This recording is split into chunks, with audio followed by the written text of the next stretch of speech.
Buenas tardes a todos, querida tribu contable del profe Lucho y del profe Pedro. Gracias por aceptar la invitación para que pudiéramos hoy conversar acerca del manejo tributario, del manejo contable, sobre todo en esta época que es de cierre, ¿no? Que es de cierre y muchas veces se habla del cierre y dice, pero si yo no cierro nada, yo no cierro nada. Claro, cuando hablamos de cierre es que hay algunas partidas financieramente hablando que hay que darles un corte, por eso se llama cierre. Normalmente en Colombia, profe Lucho, la costumbre comercial apunta a que hay un solo cierre y por ley por lo menos dice por lo menos un solo cierre. Sí, pero hay compañías, profe Lucho, en Colombia que hacen más de un cierre contable, pueden hacer 2 o 3. ¿Dónde encontramos eso? Hombre, la organización se reúne, el máximo órgano que es la asamblea, se reúne y decide de que en el año van a haber 2 o 3 cierres contables. Eso lo define el alto cúmulo de dueños, socios de la organización que se llama la Asamblea General de Accionistas, de Socios y Accionistas. Y ellos pueden decidir de que van a haber 2 cierres contables en esa compañía y que se van a distribuir dividendos 2 veces al año. Entonces, miren, ¿por qué lo digo? Porque en materia tributaria, cuando vienen las posibles reformas tributarias que establecen los borradores que uno conoce antes de ser aprobada, ya el tributarista tiene que ir comenzando y el financiero también tiene que ir comenzando a dimensionar que con ese borrador de propuesta de reforma tributaria, ¿qué se puede hacer con el fin de optimizar el tema tributario? Y cuando yo digo optimizar el tema tributario, estoy haciendo referencia a buscar las mejores opciones para que la compañía o esa persona natural obligada a llevar contabilidad o no obligada a llevar contabilidad tribute lo justo. Ojo, tribute lo justo. Y de eso se trata. ¿Por qué? Porque todos debemos pagar impuestos. Es algo que no nos podemos escapar de ello. No nos podemos escapar de ello y debemos propender porque la cultura sea de pago. Pero ¿qué pasa? Existen muchas herramientas en el mismo estatuto tributario y que podemos tomar también de la norma contable.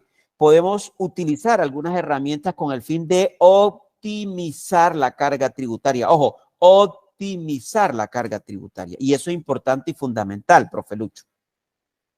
Así es, Pedro, así es, totalmente de acuerdo. Algo que me gustaría acotar a lo que dices es normativamente a nivel internacional, eso que decías de presentar cierres en periodos que no sean diciembre, fin de año, está en la norma internacional. Si no estoy mal, es la NIC 34, NIC 34, que es presentación de estados intermedios. Entonces, ahí se hacen unos cierres, obviamente, para poder sopesar esa información contable y financiera que nos decía Pedro. ¿Sí? Entonces, es muy importante también tener eso en cuenta, que normativamente hablando, también estamos cumpliendo con lo que internacionalmente se nos trae a Colombia. Ok, entonces de ahí podemos acotar, profe, y extraer de que, claro, hay periodos de cierres que los podemos hacer de manera intermedia, ¿no? Pero que la misma compañía, que ese cierre es un cierre, digamos, definitivo para cortar y distribuir dividendos. Y en materia tributaria se utiliza, antes de que fueran a grabar los dividendos, muchas compañías incluyeron cierres intermedios, los dejaron por acta y demás, cerraron estados financieros y distribuyeron dividendos. ¿Y qué pasó? Hombre, distribuyeron antes de que saliera la nueva reforma tributaria que iba a grabar los dividendos. Entonces, existen muchas herramientas todavía, a pesar de que cada gobierno que ingresa necesita recaudar más dinero y siempre va cortando el tema de los beneficios tributarios. Siempre va cortando, porque la idea y la tendencia es a recaudar más. Nosotros, por eso es importante la preparación, profe Lucho, del estar leyendo continuamente, porque de ahí realmente es donde nos vamos destacando de ese conglomerado de contadores que existen hoy día y que cada vez son mayores. Entonces, una forma de salir adelante, de ir escalando, es estar actualizado, profe Lucho. No, y algo más, Pedro, mira, siempre les he dicho a los alumnos, a todos los que obviamente han tenido la oportunidad de estar con nosotros, les digo que hay que empezar a dejar de ser mecánicos, simplemente operativos. Se necesita en estos momentos algo que es tener esa capacidad de análisis, poder interpretar, como siempre he dicho, que las cifras nos hablen, que realmente ellas nos digan qué es lo que está sucediendo y cómo podemos proyectar hacia adelante a hacer realmente posibilidades de mejora o cambios, ¿sí? Entonces, es muy importante empezar a practicar, empezar a desarrollar todo lo que estudiamos, estar actualizado, porque esto nos va a permitir ser profesionales competentes en este mercado que está muy, pero muy, muy aguerrido. Así es, Pedro. Así es, listo.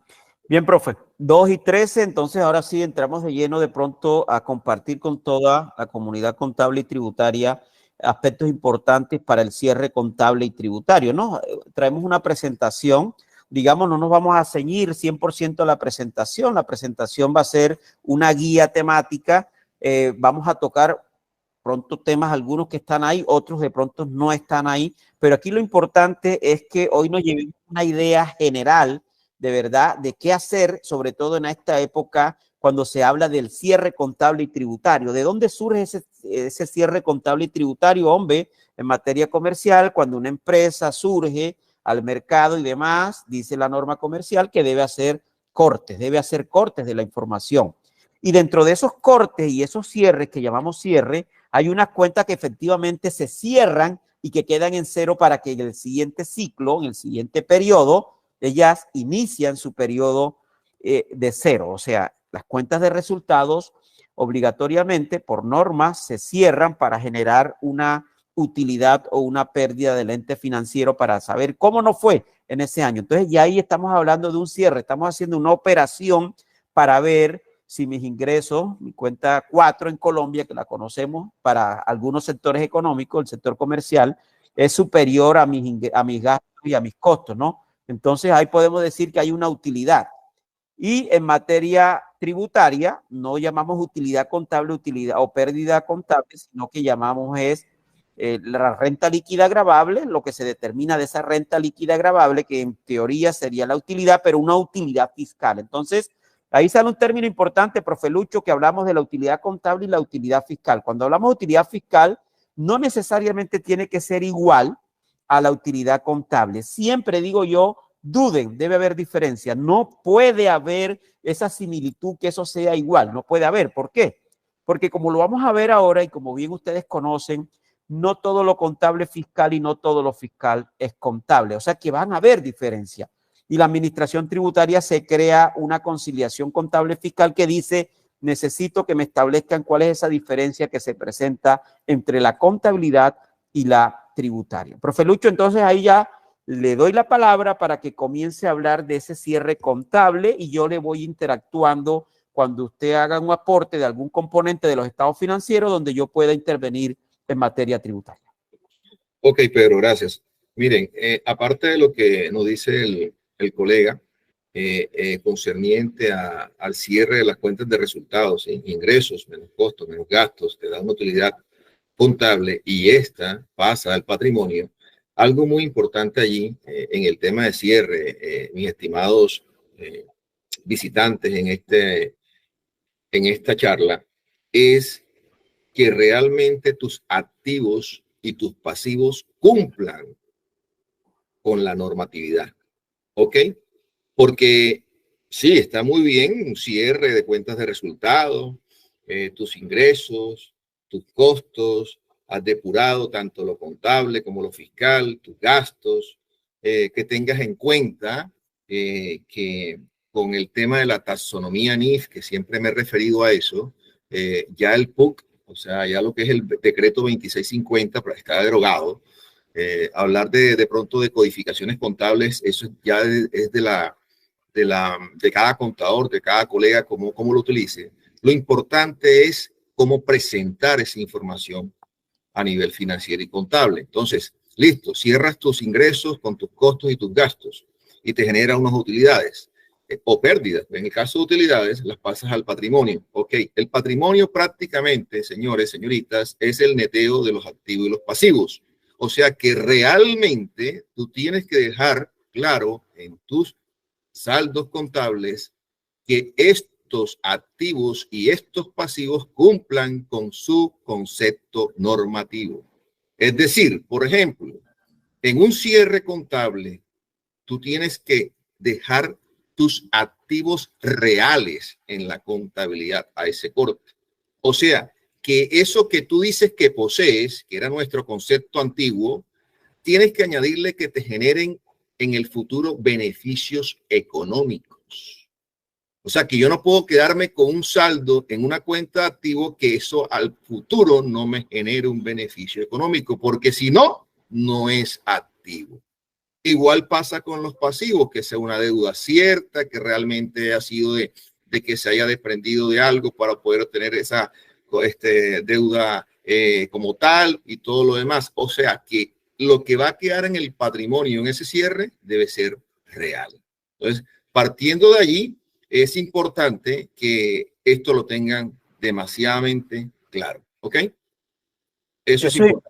Claro, profe, usted ha dicho algo interesante, ¿no? Y eso se trata cuando yo le escucho decir esa parte de que debemos revisar, y sobre todo en estas alturas del partido, debemos revisar esas cifras que se encuentran tanto en el activo como en el pasivo, y eso se llama una depuración. Y no debemos esperar. Lo que pasa es que la costumbre, o ustedes dirán a veces, profe, lo que pasa es que tengo mucho trabajo y no me da tiempo de depurar o de revisar, pero es que esas cifras contables, y más cuando son esas compañías grandes, se debe revisar de manera periódica esa información. ¿Y por qué se debe revisar de manera periódica? Porque a veces van quedando algunas partidas en los estados financieros que, como tú bien lo mencionabas, profe, eso no va a generar ningún beneficio. Entonces la pregunta es, ¿qué se hace con ese tipo de partidas que no va a generar ningún beneficio futuro, profe Lucho?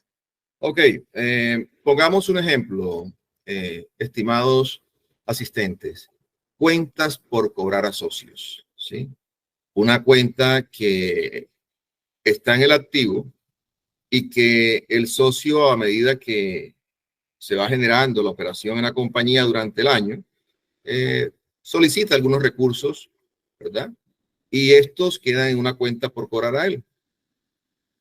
Esta cuenta, a cierre del, digamos, 2023, presentó solo movimientos de cargo hacia el socio, pero ningún abono se presentó. Quiere decir que a 31 de diciembre hay que analizarla. Primero, ¿va el socio en el año siguiente a devolver, a abonar esas sumas? Si eso no llegase a ocurrir, la norma prácticamente nos dice que si supera el corriente 360 días, hay que practicarle medición posterior. Ahora, ¿qué tipo de medición posterior? Eso lo vamos a ir viendo más adelante, pero he allí un caso tan claro del tema de los activos. No solamente como decía ahorita al cierre, sino como muy bien lo decía Pedro, permanentemente, mensualmente, hacer esas respectivas depuraciones y no llegar a fin de año. Lo que pasa, Pedro y colegas, es que hay algunas costumbres por ahí que quedan, que todo lo dejamos para el final, ¿ok? Todo lo dejamos para el final. Entonces, no es así, porque a veces en diciembre es donde quedan todos los ajustes o las reclasificaciones, como si nada más en ese mes es donde se están validando o revisando las cosas. Exacto. Bien, aprovechando tu comentario, profe Luz, en tema del cierre contable, en materia tributaria es lo mismo, ¿no? Entonces, miren que tratamos de calcular el impuesto siempre también es en diciembre, o en diciembre no, porque no nos echemos mentira que no es diciembre, sino en enero, en febrero, en marzo. ¿Por qué no hacemos esa depuración también contable y fiscal? La vamos haciendo mes a mes periódicamente. Yo pregunto a la mayoría, a veces a mis alumnos les pregunto, ¿ustedes en sus compañías van contabilizando el impuesto, no la provisión, el impuesto real de cada mes? Porque es que a veces confundimos, profe, y también quiero que nos aclare ahí el tema cuando hablamos de provisión, decimos, no, la provisión de prestaciones sociales. Y yo digo, estaría bien hablar de provisión de prestaciones sociales cuando es una deuda cierta hacia el trabajador. Estaríamos hablando de una provisión de impuestos cuando es algo cierto que yo tengo que pagar en ese momento. Entonces, esos temas son importantes porque nuestro léxico también tiene que cambiar de acuerdo a qué, a lo que dice la norma, tanto contable como tributaria, y eso vende también en materia de mostrar nuestro trabajo en lo que estamos haciendo alrededor de las organizaciones, ¿no? Profe Lucho, una diferencia que podamos palpar cuando hablamos de provisión y no de otro concepto que realmente que nosotros confundamos con provisión, que no es provisión. Ok. Lo mismo sucede en renta, ¿no? Sí, sí, Pedro, así es. A ver, provisión, digamos que si son las prestaciones sociales, sabemos que es una deuda contraída para con ese empleado porque él está cumpliendo con su servicio y obviamente mensualmente debo eso que se dice provisión, llevarlo a la contabilidad para que, ¿qué? Para que en el corte que decida evaluar la información financiera, si sea trimestral, semestral, yo tenga digamos, un valor provisionado y saber hasta ese momento cuánto tengo como deuda o como pasivo frente a ese empleado. Digamos que por eso es que se conoce como provisión y muy bien lo que tú dices. Pero, por ejemplo, otro concepto que tienden a confundir es estimación contable. ¿Ok? Porque la estimación contable es muy diferente a la provisión contable. Por ejemplo, señoritas, señores, no todos los ingresos que se llevan a la contabilidad deben ser con factura de venta. Así es. Podemos tener un contrato que garantice que es un hecho cierto lo que se está validando entre dos partes y que si se ha entregado a satisfacción y ha sido recibido como tal la contraparte, tú puedes estimar contablemente unos ingresos, reconocerlos en la contabilidad, ¿sí? Porque tienes algo cierto que ya está a satisfacción de quien te está recibiendo, obviamente el servicio como tal o como se llame. Entonces, hay provisiones y hay estimaciones contables. Hay contingencias también. Entonces, por eso es que ustedes encuentran en algunas partes de la taxonomía NIFO, en las normas contables internacionales, provisiones y contingencias. Listo, profe. Gracias por la aclaración. Bien, en materia tributaria, cuando nosotros ya estamos, digamos, a puertas del cierre para entregar también estados financieros y demás, al momento de entregar estados financieros debemos hacer el reconocimiento del impuesto, de ese impuesto que se determinó producto de la operación mercantil llamado y que al final termina en unos estados financieros que deben socializarse con el máximo órgano social, que son los socios, y ellos van a tomar una decisión. Pero en ese momento ya se debió determinar el impuesto sobre la renta que esa compañía va a pagar. En este momento me refiero al impuesto sobre la renta porque existe un impuesto alterno que es el régimen de tributación simple, ¿no? Pero en este momento vamos a referirnos al impuesto de renta y complementarios, ese impuesto que la gran mayoría de empresas en Colombia y aquellas personas naturales también, como el profe Lucho y como todos los que estamos aquí, digamos, somos contribuyentes del impuesto. Y al ser contribuyente también debemos contribuir con las cargas del Estado. Entonces, para poder determinar ese impuesto de renta, como bien lo mencionaba el profe Lucho, hay unos reconocimientos contables, hay una cantidad de información ahí. Entonces, yo tengo que meterme en esa contabilidad para entrar a determinar cuáles de esas partidas no van a tener efectos tributarios. ¿Por qué? Porque como bien lo mencionaba el profe Lucho, hay cualquier cantidad de reconocimientos que solo tienen efectos financieros, solo tienen efectos financieros, una estimación. Profe, digamos que la compañía tuvo una demanda de un proveedor, demandó porque se le perdió la factura y no le han pagado y demás. Y la demanda puede que sí salga a favor en contra de la compañía. Entonces hay que remitirnos ahí al abogado para que nos diga ese caso cómo va. Y posiblemente a futuro vamos a pagar un billete enorme. Yo tengo que reconocer como contador, con el abogado, con el gerente de la empresa, hay que reconocer algo en esos estados financieros. ¿Por qué? Porque la compañía a futuro va a salir sacrificada. Entonces, el abogado va a dar un reporte, va a dar un diagnóstico y con base en eso se hace una contabilización. Ahora bien, ese tipo de registro que acabo de mencionar, cuando vamos a depurar la información tributaria para pasar a esa conciliación contable fiscal en la parte que tiene que efectos tributarios, yo no voy a considerar eso. ¿Por qué no lo voy a considerar? Porque no reúne los requisitos para que sea deducible, no reúne los requisitos.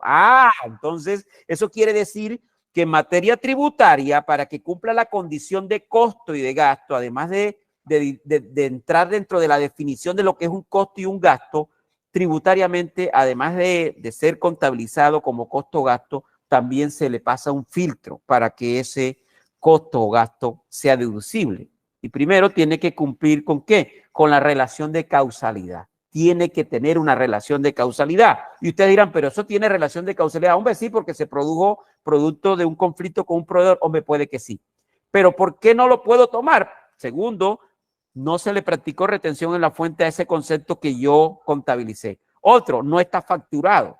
Yo estoy pensando en que el abogado me dijo que sí va a salir a favor del proveedor en contra nuestra y estoy provisionando un valor, estoy contabilizando, porque estamos estimando que voy a salir sacrificado. Entonces, ese valor que está contabilizado está afectando los estados financieros, está afectando la utilidad del ejercicio, sí.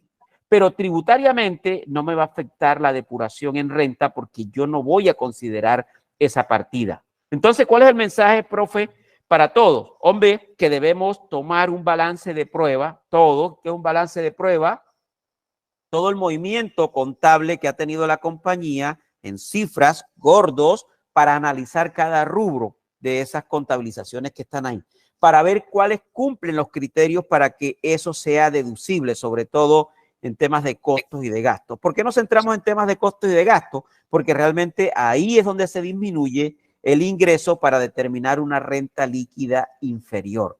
Si la mayoría de mis contabilizaciones no pasan el filtro y quedan allá solo en los estados financieros, la compañía económicamente en materia de impuestos va a salir sacrificada. Eso es importante. Entonces, miren que vamos entrando en detalle para decir que yo tengo que revisar la información financiera. Es importante revisar esa información financiera. Primero, profe Lucho, que cumpla con todos los criterios de la norma contable, ¿cierto?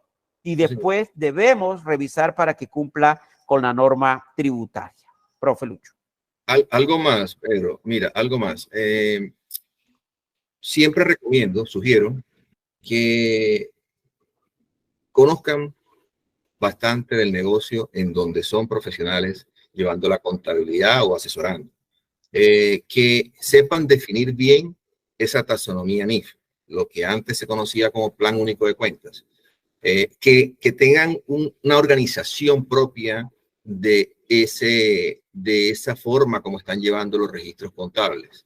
¿Esto por qué? Porque deben tener cuentas, ¿sí?, dentro de esa taxonomía NIF en cada rubro, en cada partida, que estén plenamente identificadas como partidas que tienen que ver con una medición bajo NIF, ¿sí? ¿Esto para qué? Para lo que dice Pedro.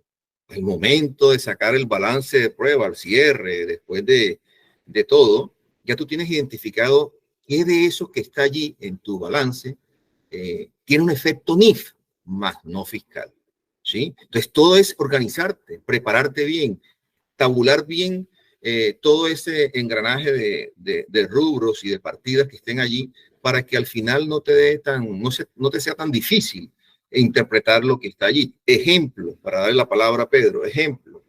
Ustedes recuerdan, bueno, quizás de pronto no todos, que antes había una cuenta, todavía está por ahí en el 2650, en el PUC, pero que igual con las NIF, antes había desaparecido y con las NIF ya no se ve ni en las curvas, es la 19, valorizaciones. Esa no se debe utilizar ahora ni jamás, ¿verdad? ¿Por qué? Porque toda aquella, disculpen, se llamaba valorizaciones. Entonces, esa cuenta, obviamente, ¿por qué no se debe utilizar? Porque si es una valorización de un activo fijo, propiedad, planta y equipo, debe ser mayor valor del activo.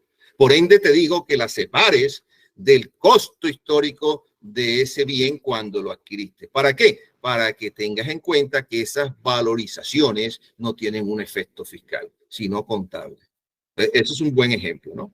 Claro, profe. Entonces, pegándome de lo que acabas de comentar, es preciso decir, si lo tengo plenamente identificado, fiscalmente solo me van a aceptar como deducible el costo fiscal de esa partida, el costo histórico que venía a lo largo del tiempo. O sea que esa adición en la cual me está hablando el profe Lucho de la valorización, esa revalorización de ese activo, no va a tener efectos tributarios. O sea que es importante tenerlo claro y preciso. Por eso es importante hacer un checklist en la organización para determinar cuáles de esas partidas yo tengo que entrar a determinar y de manera minuciosa revisar para poder determinar realmente la renta líquida gravable. ¿Por qué es importante el tema de esa depuración?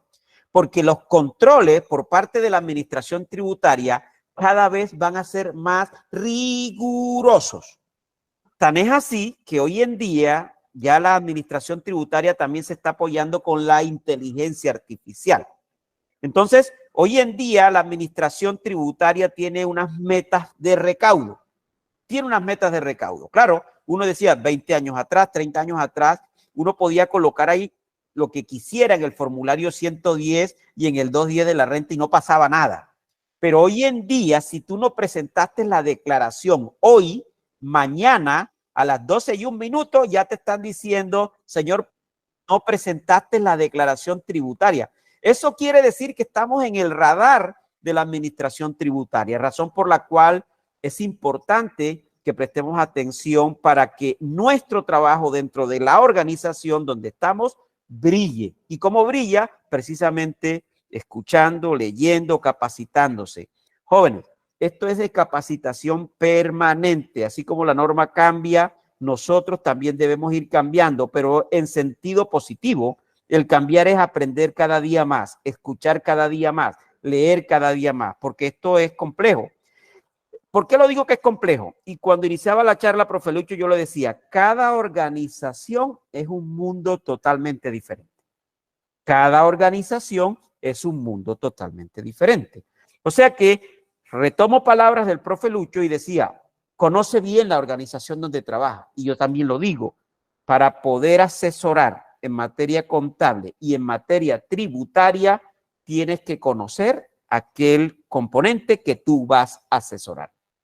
Entonces, si yo conozco lo que hace la empresa, voy un paso adelante porque voy a identificar con más facilidad aquellas partidas que generan o que pueden generar diferencia. ¿Por qué? Sencillamente porque conozco la operación, conozco los procesos de la organización y eso es fundamental e importante. Hay compañías que tienen unos objetos sociales grandes y complejos. Entonces yo tengo que conocer esa complejidad. Hay empresas que son accionistas de otras empresas y hacen un conglomerado, un conjunto de empresas donde una sola es controlante, van a consolidar estados financieros. Entonces van a haber unas operaciones intercompañías que van a tener unos efectos financieros, pero había que determinar si de esas partidas, de esos cruces, van a tener efectos tributarios o no. Entonces, ¿cómo lo sé? Hombre, yo tengo que tener claro que cada compañía independiente que pertenezcan a un grupo empresarial tributan de manera separada. Cada empresa tributa de manera separada.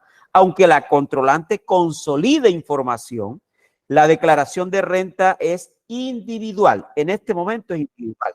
¿Por qué lo digo y lo tomo? Porque ¿qué se está pensando a nivel mundial? Que esos grupos empresariales tributen como grupo y no de manera individual como se viene haciendo hoy.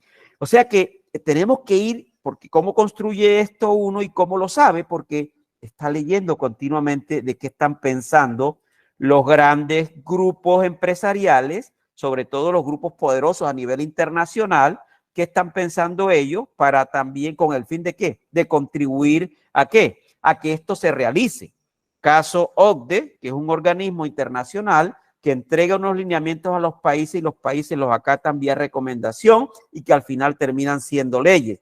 Todo eso entra a determinar dentro de del mundo contable, del mundo tributario. ¿Y por qué lo digo? Porque en Colombia el Consejo Técnico de la Contaduría es quien decanta las normas contables de aplicación nuestra. Y eso viene amarrado también a unos lineamientos internacionales de los organismos que crean esas normas, pero que también tienen un componente de índole que al final recaudatorio. Entonces, para concluir este punto y darle la palabra al profe Lucho, miren que hoy en día ya tenemos un componente adicional al momento de depurar y se llama tasa mínima de tributación. ¿Y qué es eso? Que dice la tasa mínima de tributación al momento de depurar que mi utilidad contable, ojo, mi utilidad contable va a tributar. ¿Cuándo qué? Cuando mi impuesto de renta, cuando la depuración que yo haga esté por debajo de esa utilidad contable y yo aplico y está por debajo del 15% de esa utilidad contable. Eso quiere decir que la utilidad contable multiplicada por el 15 tiene que ser inferior para que yo no pueda pagar esa tasa mínima, ¿no? ¿A qué? ¿Inferior a qué? A mi renta líquida gravable multiplicada por el 35. O sea que ya hoy yo lo llamo una base presunta, ya el gobierno se está pegando de la contabilidad para extraer una tasa mínima de tributación.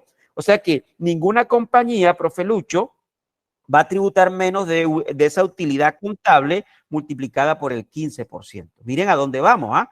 O sea que se está volando todas las escuadras del tema de la depuración de lo que estamos hablando hoy, porque está hablando de una utilidad financiera. ¿Y por qué es importante el tema? Porque hay que considerar que si revaluamos activos, profe Lucho, si revaluamos activos, porque las compañías, por norma, tienen que hacer algunas actualizaciones de los componentes en los estados financieros, llámese activo fijo, ¿cierto, profe Lucho? Entonces, al actualizar eso, voy a incrementar el valor de mi activo. Y la pregunta es, ¿y la contrapartida cuál es, profe Lucho, cuando se revalúan activos fijos?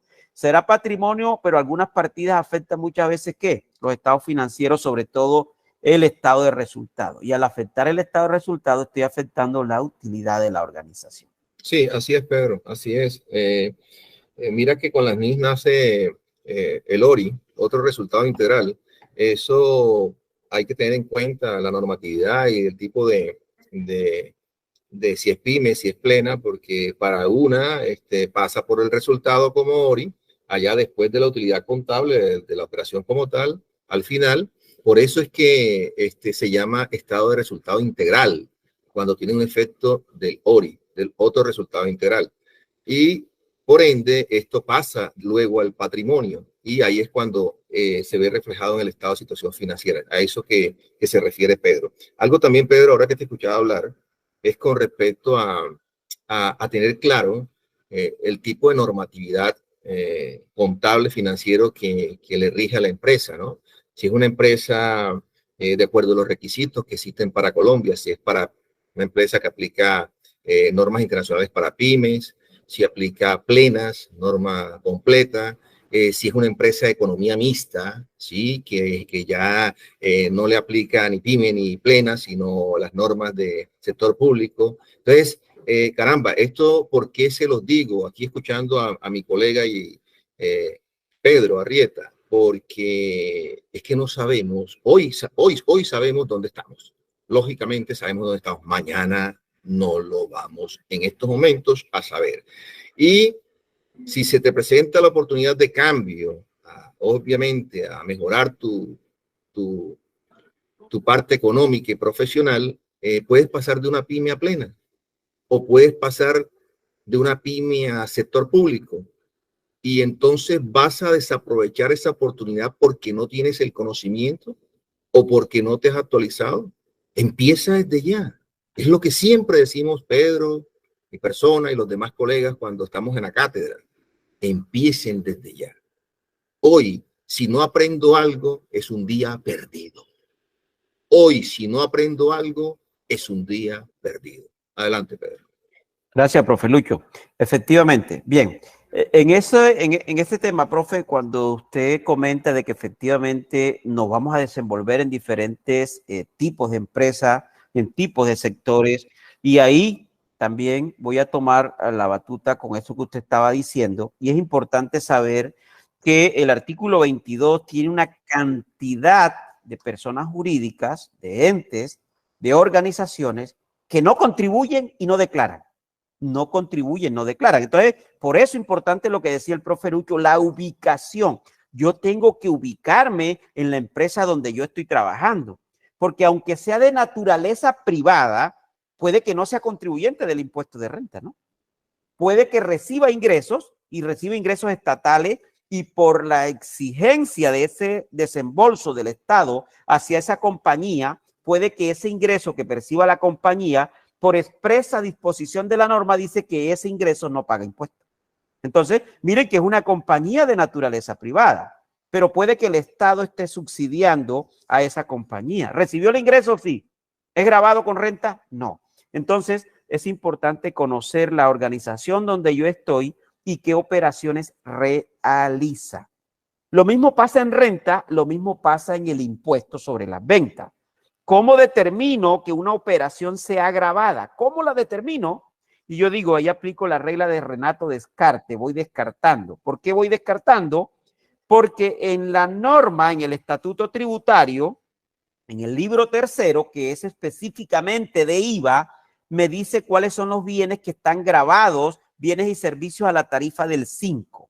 Me dice cuáles son esos bienes y servicios que están exentos y me dice cuáles son esos bienes y servicios que están excluidos. Entonces, por descartes, lo que no encuentro ahí, en eso que les acabo de comentar, uno presume que es grabado. De esa manera determinamos que ese bien o ese servicio está grabado con IVA.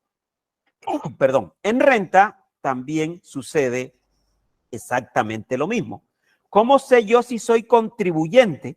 Yo te digo, ¿esa compañía es de naturaleza privada? Sí. Ah, bueno, entonces, primera, digamos, percepción, está grabada con renta. Eres contribuyente del impuesto de renta porque buscas lucro. Entonces, para ser contribuyente hay que buscar lucro. Entonces, si el profe Lucho y yo nos unimos y creamos una empresa, ¿qué buscamos? Un fin, generar riqueza, generar utilidades. Ah, entonces dice el Estado, como yo te presto la infraestructura para que hagas y deshagas, tienes que pagar impuestos. Ah, entonces la naturaleza de la organización que se crea tiene mucho que ver con el impuesto. Yo sí, claro, porque hay una regla general que dice todos somos contribuyentes del impuesto, pero la regla tiene sus excepciones. Entonces, cuando nos vamos al artículo 22, nos vamos al artículo 23, nos vamos al artículo 19, ya encontramos y sabemos que ahí están las excepciones para aquellos que no son contribuyentes, que no son declarantes, o para aquellos que no contribuyen, pero que tienen que declarar, o para aquellos que son contribuyentes, pero tienen un tratamiento especial, un tratamiento diferencial. Las asociaciones, las fundaciones, las corporaciones pueden que sean contribuyentes del impuesto a tarifa plena, o en su defecto, si se califican, tienen una tarifa diferencial. ¿Son contribuyentes? Sí, pero ahí podemos decir depende. ¿Depende de qué? De que si yo reinvierto los excedentes, no pago impuestos. Si no lo reinvierto, me toca pagar a la tarifa del 20 si estoy calificado como régimen tributario especial. Pero si yo no me califico como régimen tributario especial, no, entonces soy contribuyente del impuesto de renta y complementario a tarifa plena. Entonces, es importante la ubicación que está diciendo el profe Lucho del conocer lo que hago, cómo lo hago, dónde lo hago, porque hay diferentes sectores de la economía. Está el sector salud, que es un mundo diferente.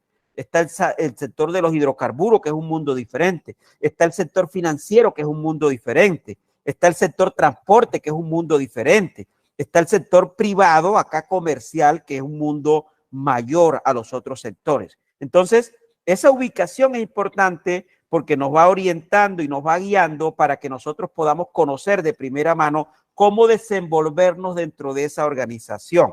Entonces, para retomar un poco y llegar nuevamente a los temas del cierre contable y tributario, mire, profe, sí. la presentación que está, sí. Usted hablaba de los tres grupos, ahí tenemos el grupo 1, grupo 2 y grupo 3, y hay unos juegos financieros que son obligatorios entregar. O sea que el contador tiene que preparar y que dentro de esos estados financieros ya debimos entregar el componente tributario, que puede ser el impuesto de renta y también un cálculo que se hace como impuesto diferido de renta. Esos dos ya deben estar incorporados en los estados financieros para que puedan ser socializados al máximo órgano social, de pronto con revelaciones, con las notas, con las aclaraciones pertinentes para ver qué sucedió en esa compañía. Profe Lucho. Sí, Pedro, mira, en esa diapositiva que tienes allí, como tal proyectada, es importantísima tenerla clara. Ese grupo 1 es el que conocemos como las empresas grandes, normas completas. Grupo 2, las pequeñas y medianas empresas, pymes. Y grupo 3, aquellos pequeños comerciantes que llevan contabilidad y demás. Entonces, si revisan bien esa diapositiva, miren los cumplimientos que tienen. Fíjense que el grupo 3 no está obligado a presentar estado de resultado y lo que tenga que ver con el otro resultado integral como tal, esa mezcla que traen las NIF, no el estado de resultado que conocemos, el básico, junto con el estado de situación financiera y los informes pertinentes. En cambio, los grupos 1 y grupo 2 están obligados a presentar los 4 estados financieros, sí o sí, con sus notas y revelaciones y los informes pertinentes. ¿Sí? Eso es muy importante. Pero además, quiero agregar lo siguiente. ¿Por qué yo soy tan, digamos, en la cátedra como maestro, tan minucioso en el tema de que estén actualizados? Porque, señoritas, señores, ya ustedes saben, conocen las dos formas de presentar el estado de situación financiera. Entonces, ahorita, pues tranquilos con la respuesta, pero hay dos formas de presentar el estado de situación financiera. Uno, que es el que conocemos de hace años, ¿sí? Que tenemos un activo corriente, un activo no corriente, pasivo no corriente, y por su defecto, el patrimonio, y otro que se llama estado de situación financiera por orden de liquidabilidad o liquidez, ¿sí? ¿Quiénes tienden a presentar este estado de situación financiera? Las empresas que tienen un músculo financiero y que reflejan o quieren reflejar su liquidez. Sí, pero esto debe estar convenido previamente de acuerdo a las normas y reseñado en las políticas contables, Pedro, porque eso es parte importante. Aquí no es que vamos a seguir llevando la contabilidad como antes, en donde simplemente era lo que el contador quería desarrollar o mostrar, ¿sí? Y más lo que también la gerencia o administración le decía. Pero hoy tienes que darle cumplimiento a la norma, ¿sí? A la norma financiera, porque si se dan cuenta, las normas son normas internacionales de información financiera. Y para tener una buena base fiscal y tributaria, tienes que tener una buena contabilidad. ¿Listo? Entonces, esto es demasiadamente importante reseñarlo y que estén actualizados, porque es que ustedes no saben en qué momento llegan a una empresa y resulta que allá la forma de presentar el estado de situación financiera es por orden de liquidabilidad y entonces vas a llamar a Pedro y a Lucho. No, tenemos que estar preparados y sintonizados. Adelante, Pedro.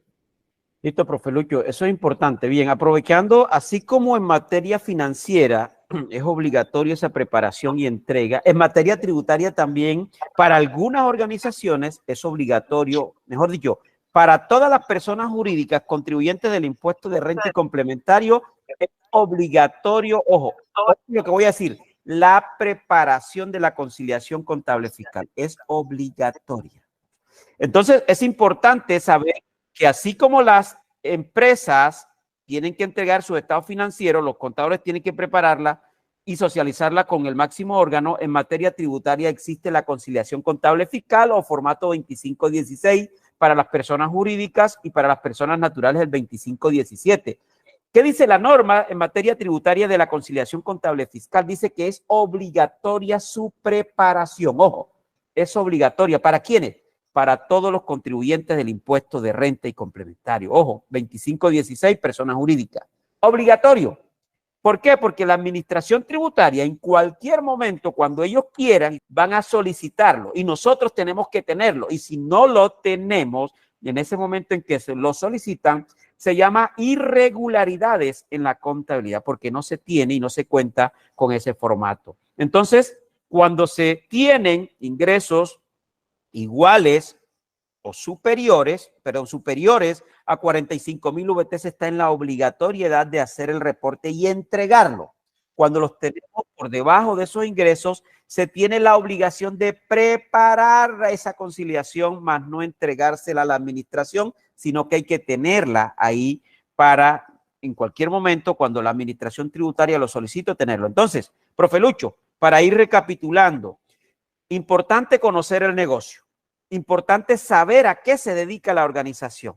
Importante conocer si ha habido revaluaciones, si han habido reconocimientos en aplicación a la norma contable. ¿Por qué? Porque todo eso que yo acabo de decir tiene efectos tributarios, puede que pasen a esa conciliación contable fiscal como partida fiscal o puede que se quede solamente en esa conciliación y no tenga trascendencia en lo fiscal. Por eso es importante.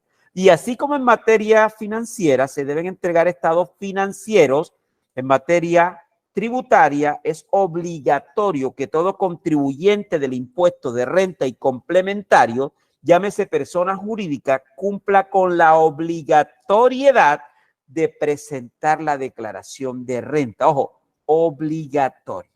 Y que esa declaración de renta debe condensar, debe contener toda la información que tiene relevancia tributaria. Activos.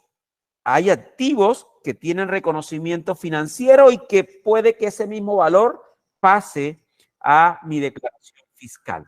De igual manera, el pasivo. Para que un pasivo sea aceptado fiscalmente, tiene que ser una deuda con documento de fecha cierta. Tengo que deber esa obligación y tiene que estar soportada de que existe esa obligación. Lo mismo que el activo, ¿no? Entonces, ese activo y ese pasivo se llevan a esa declaración de renta. De igual manera pasa con el ingreso, con el costo y con el gasto. O sea que yo voy a encontrar partidas, profe Lucho, y todo, voy a encontrar partidas que son reconocimiento meramente financiero, solo financiero. Y cuando yo voy a preparar la declaración de renta, que tomo el total de mis ingresos, tengo que dejar esos ingresos ahí y no pasan a mi declaración tributaria. ¿Por qué?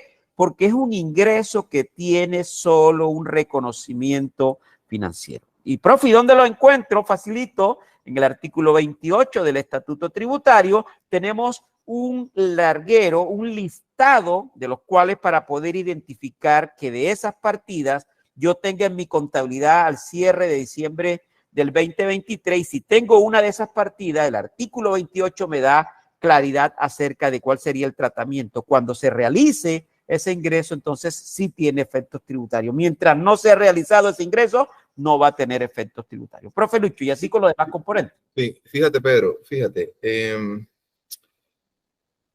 El tema de la conciliación fiscal versus lo contable es tan importante y tú lo has resaltado bastante en esta charla. Fíjate que cuando les decía ahorita el tema de prácticamente el efecto NIF en todas las empresas, no está en el reconocimiento inicial, está en las mediciones posteriores después de ese reconocimiento. Por efecto, por ende, el tema que concierne a la cartera, ¿sí? A las cuentas por cobrar comerciales, tú puedes tener ese 33%, 33%, 33%, ¿verdad, Pedro? Que es fiscal, pero puede haber una política contable que bajo NIF diga que se va a deteriorar. Miren que el término cambia, se va a tener un deterioro de cartera, ¿sí? Del 50% en este año y 50% en el otro. Y fíjense que ya existe una diferencia allí entre lo que decía Pedro, entre lo contable financiero y en lo fiscal. Por eso es importante prestar atención con el tema de estar claros con la conciliación para estos temas. Claro, profe, continuando con eso, como usted decía, con el tema de la provisión de cartera, ahí es donde verdaderamente vamos a reflejar, a palpar una diferencia, ¿no? Y es que la compañía puede establecer una política contable donde diga que todo aquel cliente que pasado 90 días no me haya cancelado, yo castigo el 50%. Esa es la política contable que tiene esa compañía. Tendrá que demostrar por qué lo va, pero lo puede hacer. Hombre, financieramente sí lo puede hacer. Pero ¿qué pasa? Que ese reconocimiento al gasto, porque estoy bajando la cartera en un 50% y lo estoy llevando como si fuera perdida. Porque el concepto es ese. Cuando yo descargo de mi cartera un 50%, estoy diciendo que esa platica está casi perdida. En un 50% la tengo perdida. Digamos que así fue el cierre de diciembre del 2023. ¿Qué tengo que hacer yo en materia tributaria?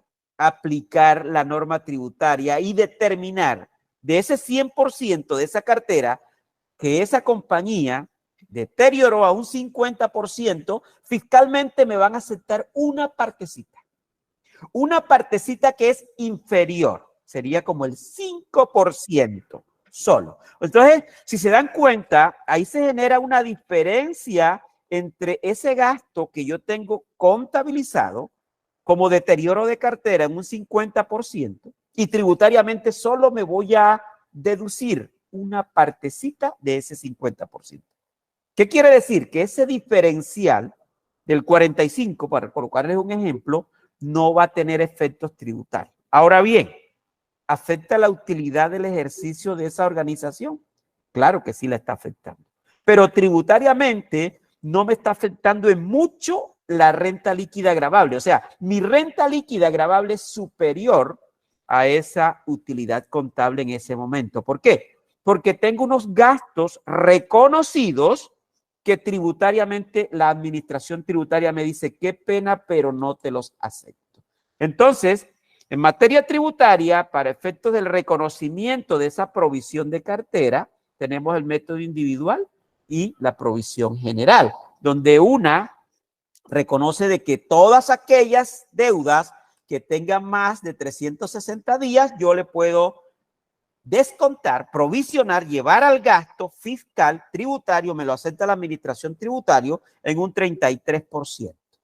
¿Vale? Y el otro método del 5, del 10 y el 15, dependiendo años de vencimiento o meses de vencimiento de esa cartera. Entonces, miren que el concepto, lo que está comentando el profe Lucho y lo que yo estoy comentando, ya comenzamos a generar una diferencia entre lo contable y lo fiscal. Ese es importante. Entonces, así como el profe Lucho dice que la política contable es fundamental en la determinación de las cifras financieras, en materia tributaria, yo tengo que revisar cada uno de esos conceptos que tuvieron efecto en la utilidad o pérdida del ejercicio para ver si la norma tributaria me permite tomarme esos reconocimientos que se hicieron en materia financiera. ¿Por qué? Porque posiblemente esa mayoría de reconocimientos que están en materia financiera no van a tener efectos tributarios, porque la administración tributaria tiene un checklist, un listado enorme para poder filtrar cuándo un gasto es deducible, cuándo es deducible y cuándo no pasa ese filtro. Profe Lucho. Así es, Pedro, así es. Ahorita, escuchándote, cuando decías el tema de que ante cualquier vigilancia, ante cualquier querer el Estado validar algo, tú puedes preparar tu información tributaria, fiscal y tener allí, ¿verdad? Pero no estás obligado a esto y lo otro. Recordaba el tema, como estamos haciendo como un paralelo, ¿verdad? Entre lo contable, Sí. y fiscal, recordaba el tema de que algunos colegas y también estudiantes me preguntan acerca del valor neto realizable de los inventarios. Sí, el valor neto realizable de los inventarios, Pedro y estimados participantes de esta charla, puede pasar así como el ejemplo que decía mi hermano Pedro y colega. Tú tienes que prepararlo, tienes que preparar ese informe a fin de, en este cierre contable, si tu empresa es netamente comercial y compra y venta de productos y demás, tú tienes un inventario, ¿verdad? Tienes un inventario y tienes que mirar el precio estimado de venta de esos productos que obviamente no se han vendido y restarle todos los costos incurridos para poderlos enajenar, ¿ya? Y ese valor que te da allí, tienes que confrontarlo con el costo histórico que tienes de esos productos llamados inventarios. Profe, ¿y qué pasa allí? Si ese valor neto realizable está por encima del costo en esa comparación, no pasa nada, porque se supone que estás vendiendo por encima de lo que tienes costeado. Pero si está por debajo, tienes que tener un impacto en el resultado del ejercicio. ¿Sí? Entonces, cuando está por encima ese valor neto realizable, por encima del costo, tú lo preparaste, tienes tu informe y lo tienes allí. Pero esto es algo muy importante a tener en cuenta y que, Pedro, a veces A veces no. En muchas oportunidades, en estas asesorías, en estas financieras, contables, MIF y demás, encontramos colegas que no lo practican, no lo practican. Y si ahondamos un poco más, estamos mostrando una realidad financiera que no es. ¿Por qué? Porque no se está reflejando el impacto que está teniendo aquella medición posterior llamada valor neto realizable, si el valor neto realizable, por ende, está por debajo de ese costo de inventario. Entonces, fíjate, Pedro, todo lo que hay que como que escudriñar y tener en cuenta para este tipo de cierres contables, financieros y fiscales. Claro, profe, palabras más, palabras menos, profe, sería es, digamos, si yo tengo un inventario y lo voy a vender, lo tengo a 100, y cuando lo voy a vender, digamos que no, eso me van a dar el 70 porque pasó algo en el mercado, yo tengo que hacer ese reconocimiento contable, ¿cierto? ¿Por qué? Porque cuando lo vaya a vender, voy a perder. Entonces, lo que dice la norma es reconócelo. Si sabes que lo vas a perder, hombre, reconócelo. Entonces, ese reconocimiento del cual estamos hablando no tiene efectos tributarios. O sea que si yo reconozco un gasto o un ingreso por efectos de este tema del reconocimiento del inventario, no tiene efectos tributarios. Profe, ¿y cuándo tiene efectos tributarios? Cuando se realice el hecho económico que tú vendas ese inventario en ese momento como lo realizaste, vamos a ver el verdadero efecto y ahí dice la administración tributaria, entonces ahora sí te reconozco, si perdiste, te lo reconozco. Si ganaste, bueno, págame. Pero entonces, miren que el reconocimiento contable y tributario, profe, lo que pasa es que la cultura nuestra, a pesar de que ya las normas, el nuevo marco técnico normativo ya viene, imagínate, 7, 8 años de estar ya en marcha con esto, muchas empresas y sobre todo las pequeñas no le han prestado atención a este tema de la implementación, mejor dicho, de la aplicación de la norma, porque no es eso, es la aplicación de la norma. No se aplica la norma como es. Y es importante, por eso es importante siempre tener el comparativo, lo contable. Cuando yo me voy a una realización, es que el hecho se consumó, realización se realizó. Tributariamente ya tiene un efecto. Pero reconocimiento, dice la norma contable, dice que reconozca si te sucede. Entonces yo reconozco financieramente hablando, pero como no se ha realizado, voy a ver, no tiene efectos tributarios. Reconocí allá porque la norma contable me lo dice. Y le dice la norma tributaria, ese tipo de reconocimientos, cuando no se han realizado, no tienen efectos tributarios. Entonces, ahí es donde ya yo comienzo a tener un balance entre lo contable y lo fiscal para entrar a determinar y poder filtrar como debe ser. Profe, ese tema que usted está viendo en la presentación que dice hipótesis de negocio en marcha es importantísimo, sobre todo por estas fechas, ¿no? ¿Por qué es fundamental e importante? Bueno, el profe Lucho les va a comentar, pero antes de darle la palabra al profe Lucho, y tengo un caso con la administración tributaria, porque me está desconociendo, ojo con lo que voy a decir, me está desconociendo un costo, ¿por qué?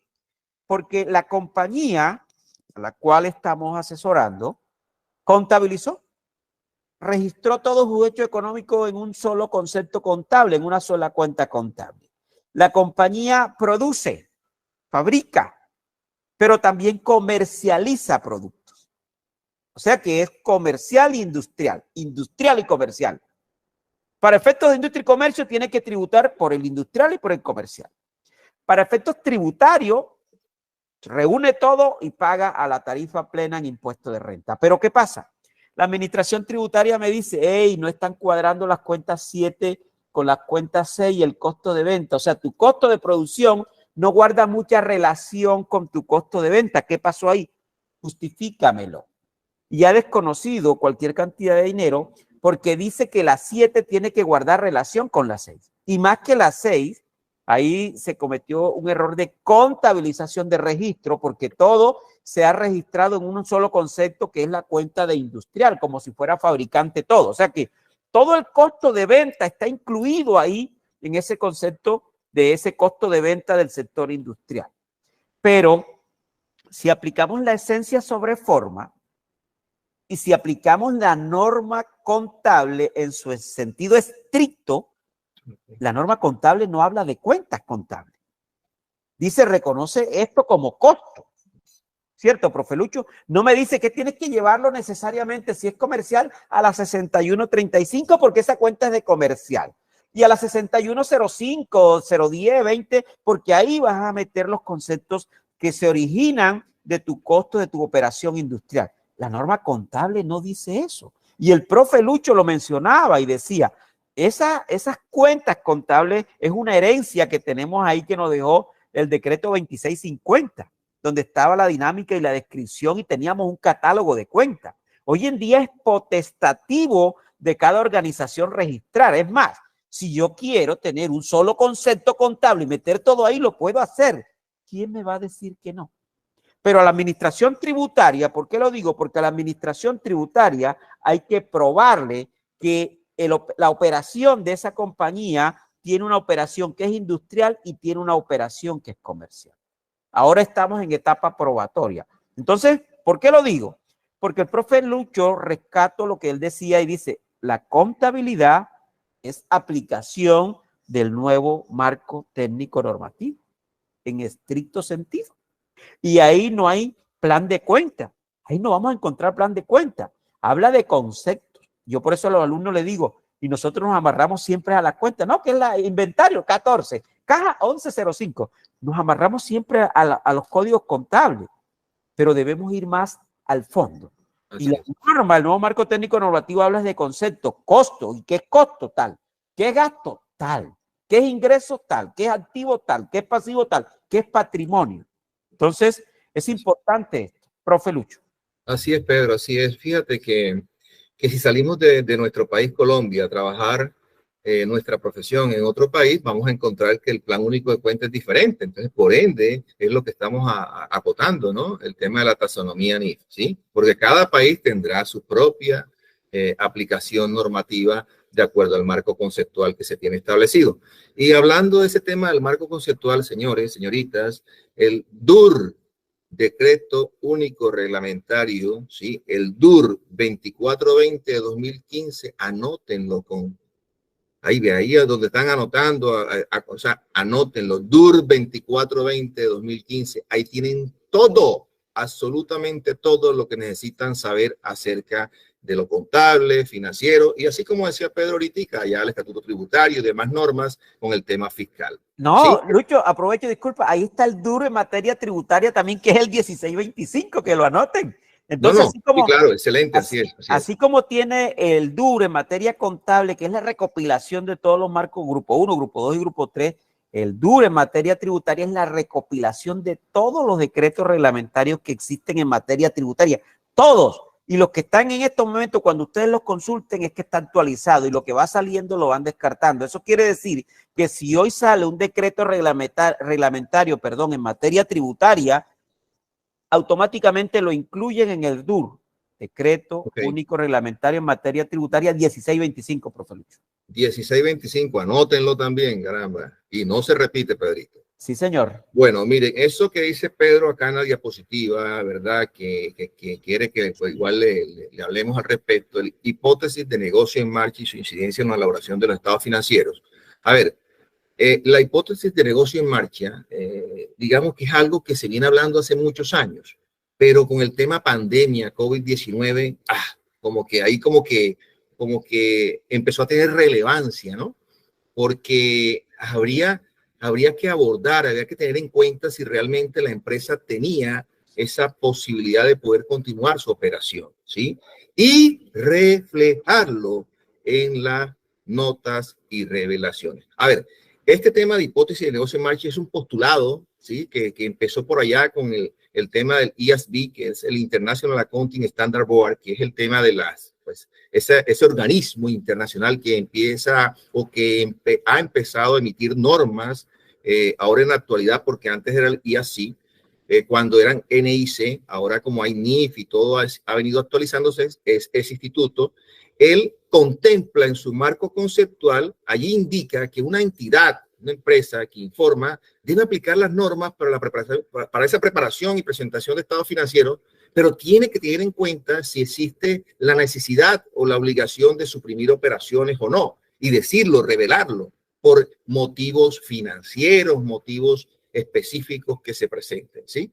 Entonces, es muy importante dejar eso acotado, dejar reflejado eso en las revelaciones.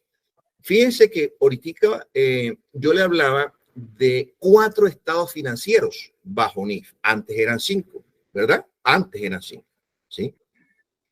Pero eso que es notas y revelaciones no es un estado financiero, pero forma parte importante de esa entrega de informes que emite la empresa hacia terceros y también a nivel interno. ¿Por qué? Porque ahí se detalla, se desglosa. Pero ¿por qué notas y revelaciones? Notas simplemente es el detalle del rubro efectivo de clientes efectivos. ¿Qué lo compone? Lo compone bancos, caja menor, caja general, cuenta corriente, listo, ese es notas, detalle del rubro total. Pero revelaciones es importante tenerlas claras. ¿Cuáles son ese tipo de revelaciones? Y una muy importante es mostrar si este negocio en el cual tú firmas como contador y firmas representantes legales y quizás el revisor fiscal, se ha evaluado la hipótesis de negocio en marcha. Si realmente esta empresa está para continuar. ¿Por qué? Y por eso es muy importante al final, cuando Pedro ahorita mostraba en las diapositivas, después de estado financiero, informes, ese informe de gestión de la administración. Porque allí yo tengo papelitos, hablan que la administración está dándome a mí la apreciación de que realmente tienen contemplado seguir con el negocio, ¿sí? Y eso para mí es parte importante de eso que decía Pedro ahorita. Hay que estar conociendo, teniendo claridad sobre todo lo que nos rodea en estos temas importantes, contables y fiscales. Adelante, Pedro. Así es, profe Lucho. Así como también el representante legal, el gerente de la compañía tiene que entregar su informe de gestión. Si la compañía está obligada a tener revisor fiscal, este también tendrá que dictaminar los estados financieros, tendrá que tomar esos estados financieros, pero tendrá también que, ¿qué? Tendrá que entregar un informe a quienes, a los socios, a los accionistas y al mundo entero. ¿Por qué? Para decir también que si está de acuerdo con toda esa información de los estados financieros para, digamos, entregarle también una tranquilidad a esos terceros como proveedores, clientes y demás también, a los mismos trabajadores también, porque el revisor fiscal, digamos que es prenda de garantía dentro de la organización precisamente para todos estos temas que Lucho está comentando del tema de negocio en marcha. Vamos a dar un espacio, profe Lucho, ¿Sí? a unas preguntas. El doctor adelante, sí, porque he visto varias manos levantadas, Pedro. Sí, el doctor Cristian González, abogado que se acaba de unir a la tribu contable, ¿va a hacer alguna pregunta o va a intervenir de pronto con algún comentario? Doctor Cristian González, ¿puede abrir micrófono? Buenas tardes, Pedro. Luis, ¿cómo están? Buenas tardes, Cristian. Creo que es importante complementar con lo que ustedes anteriormente han expuesto, que es posible que se pueda colegir una responsabilidad para los administradores que no informen oportunamente a la Asamblea General de Accionistas o a la Junta de Socios como máximos órganos sociales, porque la no información oportuna puede generar perjuicios a la sociedad y de ahí se pueden desprender unas responsabilidades civiles que en este caso serían solidarias para los administradores. Y recordemos que los administradores son los representantes legales y también los revisores fiscales.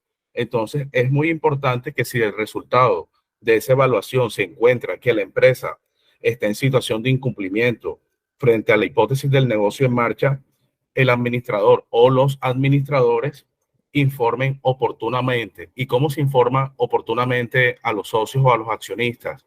Convocando a la Asamblea General o a la Junta de Socios. Este era el aporte que quería hacer, Pedro y Luis. Excelente, excelente tu aporte, doctor González. Bueno, aquí se unió el doctor González, que es abogado especialista en derecho comercial y es fundamental su apreciación. Así como lo mencionaba el doctor González en su apreciación desde el punto de vista comercial y demás, en materia tributaria también es sancionatorio para los administradores y para el revisor fiscal también cuando se introducen en la declaración de renta algunas partidas que no corresponden, ¿no? Y la administración lo detecta y dice esto es inexacto, y por ser inexacto, por aceptar incluir partidas que no corresponden en materia tributaria también es sancionable. Entonces están sancionando al administrador y al revisor fiscal también por permitir la inclusión de partidas que no deben ir en materia tributaria. Muy bien, tu aporte, Cristian. Me voy a ceñir ahora a dar unos tips importantes para considerar en materia del cierre tributario, para poder determinar esa declaración de renta en aplicación a la norma tributaria. Bien, yo tengo que hacer una conciliación en mi información. ¿De dónde parto? De la contabilidad, ¿cierto? Y la voy a constatar ¿con qué? Con las declaraciones tributarias que yo haya presentado. Si voy a preparar la declaración de renta, yo tengo que tener a mi mano las declaraciones de IVA. ¿Y por qué es importante las declaraciones de IVA en la preparación de la declaración de renta? Es extremadamente importante. ¿Y por qué es importante, profe Pedro? Porque en las declaraciones de IVA yo incluyo los ingresos. Recuerden que en materia de IVA, ahora con el tema del régimen simple, hay 3 periodos, ¿no? Está el bimestral, el cuatrimestral y para los del régimen simple que pueden declarar de manera anual. Entonces, ¿por qué es importante conocer? Porque yo tengo que cerciorarme cuánto incluimos en esas declaraciones de IVA en materia de ingresos y lo voy a comparar con lo que tengo en la contabilidad. Adicional a eso, ¿cuál es la cifra que debo llevar a mi declaración tributaria? Entonces, ahí es donde uno entra a determinar que puede que haya diferencias entre lo que yo lleve en mis declaraciones de IVA como ingresos, lo que tengo en la contabilidad actualmente. ¿Me explico? Si yo cuando sumo las declaraciones de IVA me da 80, cuando me voy a la contabilidad tengo 100, yo tengo que identificar que esos 20 son solo financieros. Esos ingresos que tengo reconocidos financieramente son solo financieros, no tienen efectos tributarios, pero tengo que identificar. Ahora, ¿qué pasaría si yo en materia de las declaraciones de IVA tengo 80, en la contabilidad tengo 120, pero realmente mis declaraciones debieron estar 100? Ah, tengo una diferencia en las declaraciones de IVA. Entonces hay que hacer una retrospectiva, entrar a cada bimestre o a cada cuatrimestre para ver dónde se originó la diferencia. Porque eso es lo que pasa, lastimosamente todo lo dejamos para última hora y ahora es que me dicen, profe, tengo una diferencia en el IVA y ¿ahora qué hago? Y yo digo, ¿cuándo fue la diferencia? No, en el bimestre enero-febrero. Ah, ¿qué tienes que hacer? Hombre, corrige ese bimestre. Pero, profe, la gerencia me dice que, me pregunta que si lo puedo hacer ahora en diciembre. Yo le digo, de poderlo hacer, lo puedes hacer, ¿no? De ahí, si la administración te detecta, te va a decir, ¿y por qué lo vas a incluir ahora? Si te diste cuenta de eso, corresponde allá. ¿Por qué lo digo? Porque cuando tú tiras el anexo de tus ingresos del bimestre que van a soportar los ingresos, no vas a tener esos ingresos en ese anexo de esa declaración del bimestre noviembre-diciembre. ¿Por qué? Porque el ingreso quedó registrado allá en enero o en febrero. Entonces es importante, ¿cuál es la moraleja del asunto? Que yo tengo que revisar periódicamente mis declaraciones tributarias con la contabilidad. ¿Dónde está el error y el pecado mortal? En que le meten mano a la contabilidad después de haber hecho los cierres o de haber presentado las declaraciones tributarias. Hacemos algunos ajusticos contables o contabilizamos. Se han presentado las retenciones en la fuente y todavía seguimos causando en el mes anterior, profe. Entonces, ¿qué viene a ver? Que cuando pago la retención en la fuente y miro hacia atrás, tengo unos valores por pagar que no quedaron incluidos. Y eso es lo que se presenta. De ahí la importancia de esta charla para que ustedes el lunes, hoy descansen, mañana también, y el lunes vayan corriendo a hacer esta conciliación que les estoy diciendo yo. Sumen todos los IVA que ustedes llevaron a sus declaraciones tributarias, a sus declaraciones de IVA. Compárenla con ¿qué? Con el ingreso contable. Establezcan diferencias si las hay. Ahora bien, industria y comercio. En el industria y comercio yo también incluyo los ingresos. Entonces, también tengo que tomar todas las declaraciones de industria y comercio para ver cuánto incluí en esas declaraciones rentísticas. ¿Cuánto incluí? Entonces, ahí voy comparando, ¿no?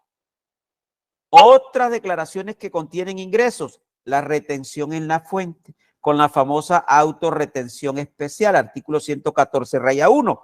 Nos obliga también que todo contribuyente del impuesto de renta y complementario que tenga trabajadores que devenguen menos de 10 salarios mínimos, no pago ni cena, ni ICBF, ni aportes a salud, pero tengo derecho ¿a qué? o estoy obligado a pagar una autorretención de acuerdo a la tarifa y de acuerdo a la actividad económica que le corresponde. Entonces, en esas declaraciones de retención en la fuente, al ser ellas mensuales, yo también tengo que sumar cuánto incluí en esas declaraciones para ver si es consistente esos ingresos que incluí ahí, que incluí en la declaración de IVA, que incluí en las declaraciones de industria y comercio. Es súper importante hacer esa conciliación.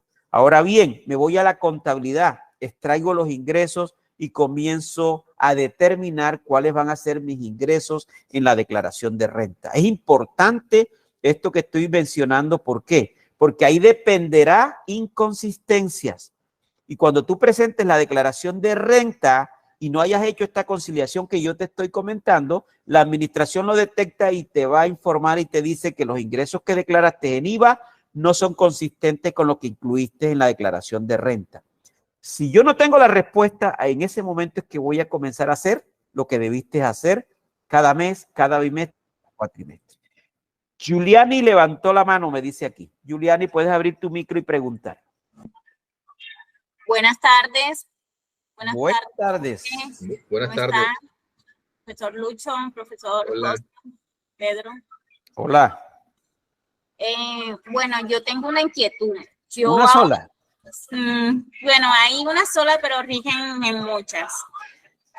Estoy trabajando con una asociación de padres de familia del bienestar familiar. Esta asociación tiene ingresos del bienestar familiar. Ahora, en este año 2024, el contrato es mucho mayor. Nos dieron 300 madres comunitarias. Pero tengo una duda. Ellas nunca han presentado declaración de renta. Ok.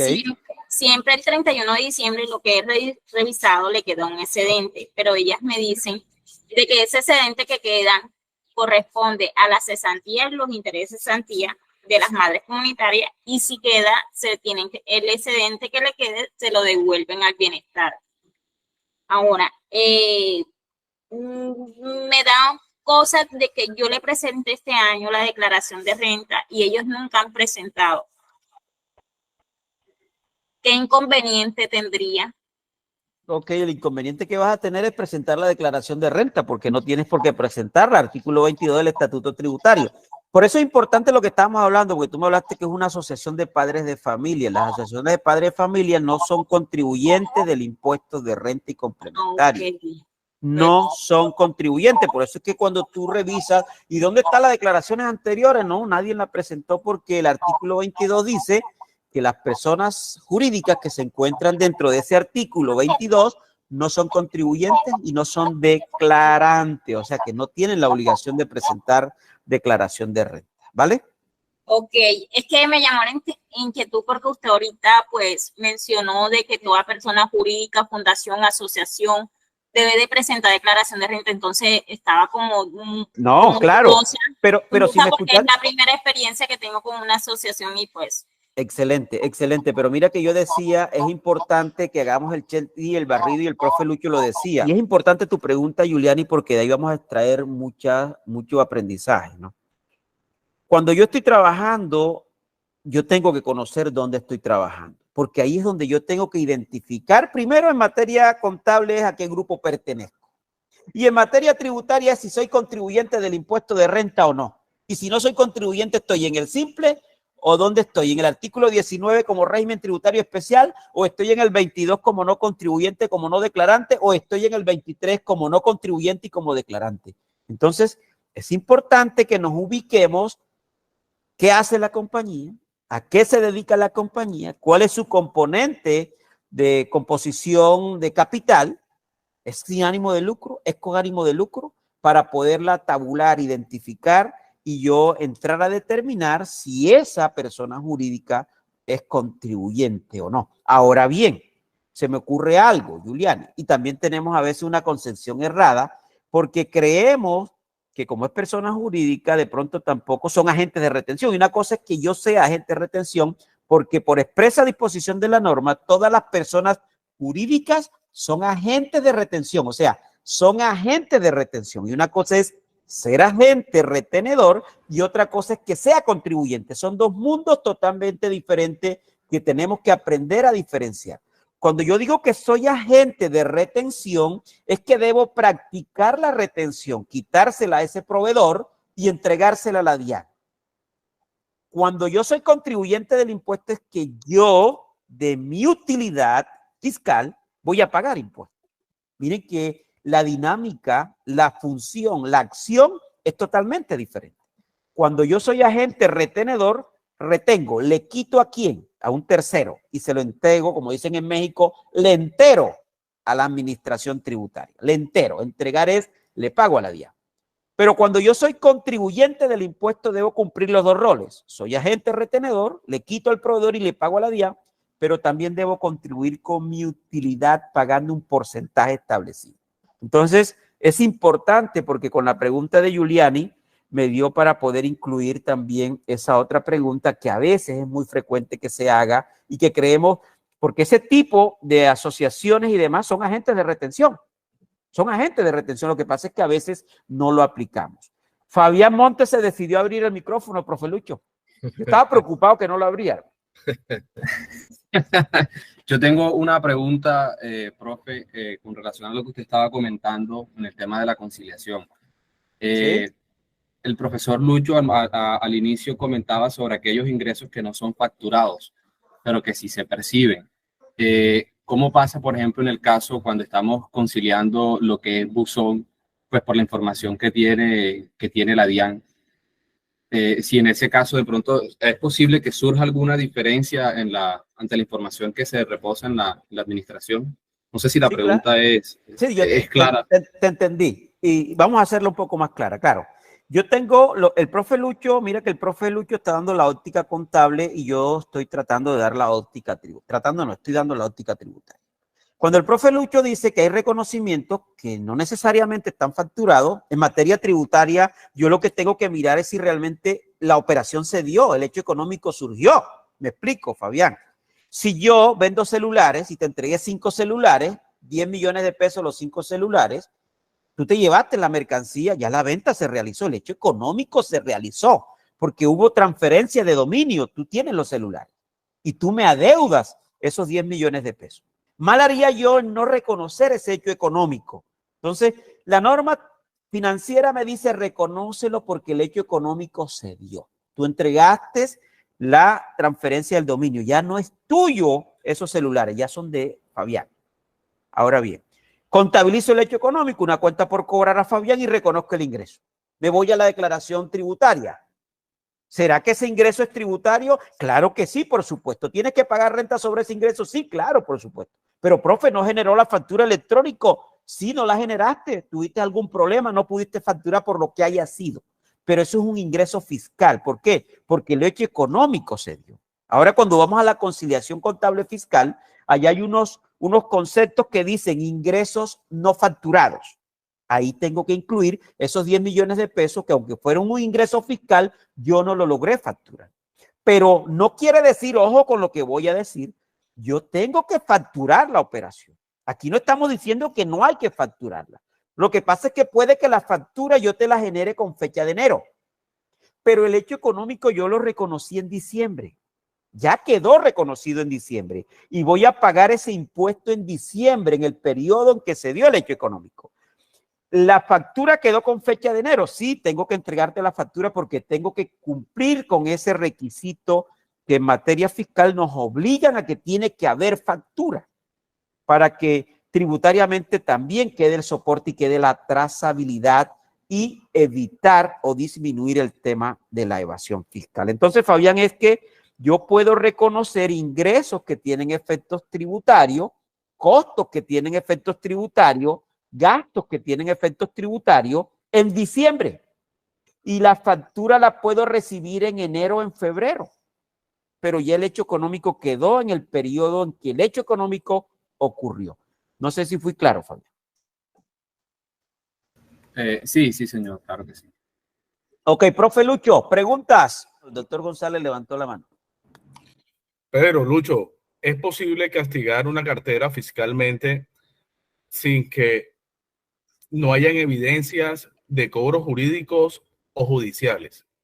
Pero cuando tú dices castigar fiscalmente, bueno, el reconocimiento primero es que la castigo es financieramente, ¿no? Sí, Ahí lo que teníamos que mirar es el criterio es si ese castigo la podemos tomar fiscalmente hablando. pero Sí, ¿sabes que una te cosa, que te Pedro? puedas tomar el 33 de lo que hayas perdido, ¿no? Castigado, ok. Sí. Ya te respondo. El profe Lucho conversa y yo también ya Sí, converso. sí, interesante, excelente pregunta, doctor Cristian. A ver, contablemente, financieramente, ya le dejamos el tema tributario a Pedro, pero vamos a encarrilarlo desde la base. Yo como contador, jefe de contabilidad, jefe contable, no puedo tomar de esa cartera y bajarla contablemente y castigarla al resultado sin tener un soporte a ciencia cierta de que eso es así.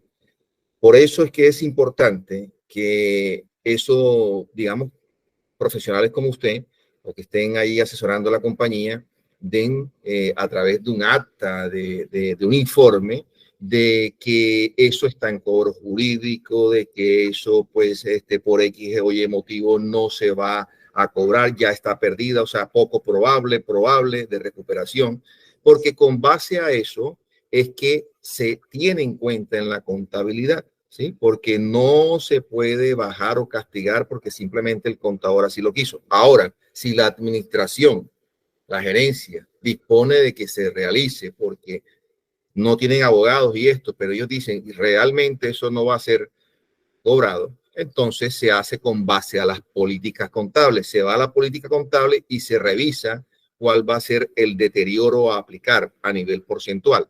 Eso obviamente con una acta o con un informe de parte de la administración para que sea el soporte base de la contabilidad para descargarlo del resultado de la empresa. Eso con respecto a la parte contable. Pedro pues nos puede ahí hablar acerca del tema provisión fiscal. Gracias, profe Lucho. Sí, efectivamente, doctor González, para darle, digamos, una aclaración ahí al tema, el artículo 145 y el 146 es claro, ¿no?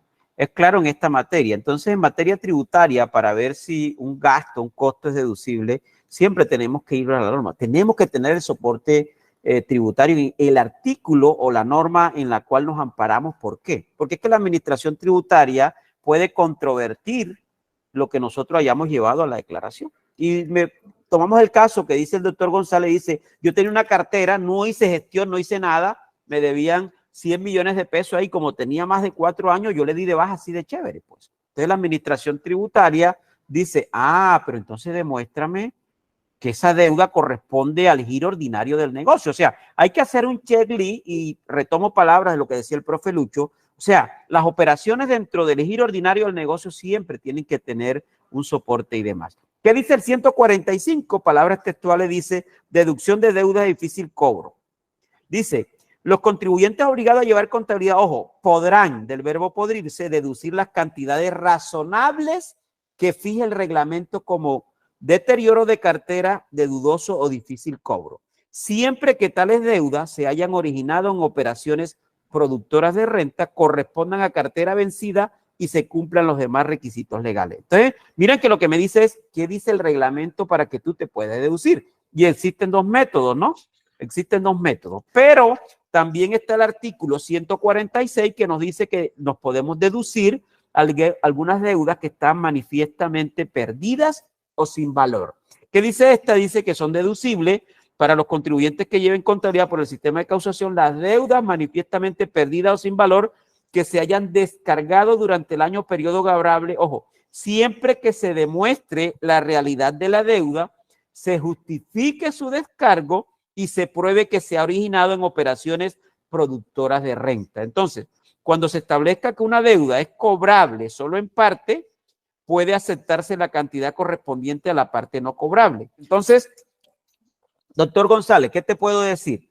Si ya tuviste que efectivamente esa deuda tiene que ver con el giro ordinario del negocio, es demostrable, en algún momento pagaste impuestos sobre eso, porque una cuenta por cobrar quiere decir que en algún momento del pasado fue ingreso, ¿no? Entonces, mal haría uno en pagar impuestos en esa época Ahora, darle de baja esa cartera y no aprovecharla, pues, porque el argumento ¿cuál es? Es, ojo, eso produjo renta, yo pagué impuestos sobre ese ingreso. Entonces, la respuesta, doctor González, es, depende, pero es favorable que si esa deuda tiene que ver con el giro ordinario del negocio y ya tuviste que es manifiestamente perdida, hacemos un soporte, pero sí, en mi concepto, en mi criterio profesional, es deducible 100%.